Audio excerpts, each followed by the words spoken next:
Okay, so nutrition is definitely linked to immunity and infections, and some of us who are poorly nourished, we are at greater risk for getting more infections. So nutritional status is really, really important in terms of where you're at right now, and certain things that can happen over the next few months or as long as this pandemic lasts. So we need to pay attention to our diet and nutritional status because the role of diet and nutrition is definitely important. And some of the slides I'm going to go through will identify specific things that you can do in terms of enhancing your immunity and exploring evidence in terms of supplementation as well relating to COVID. So one of the first things I wanted to mention is in terms of low FODMAP.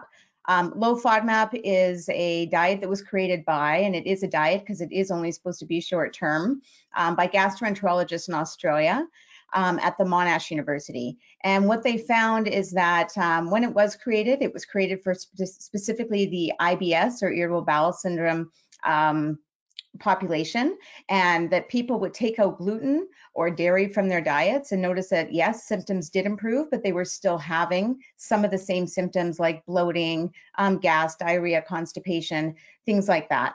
So what they found is that fructose is actually a form of a carbohydrate, and that is actually contributing to a malabsorption issue.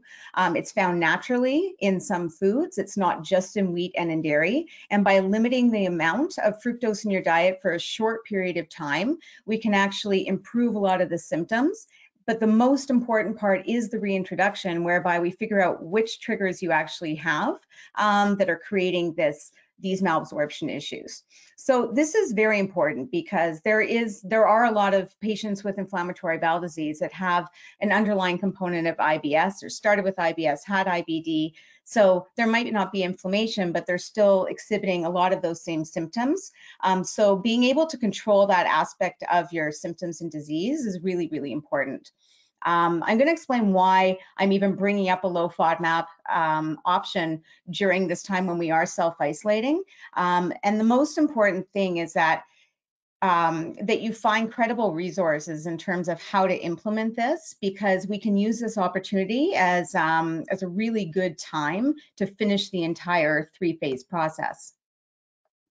So in further to that, there has been a study that was actually done in Canada outlining that a third of the patients that were recommended the low FODMAP diet by their gastroenterologist or to see a dietitian for dietary guidance actually did much better by doing this with a registered dietitian or somebody who is specialized in low FODMAP as opposed to just doing it on their own.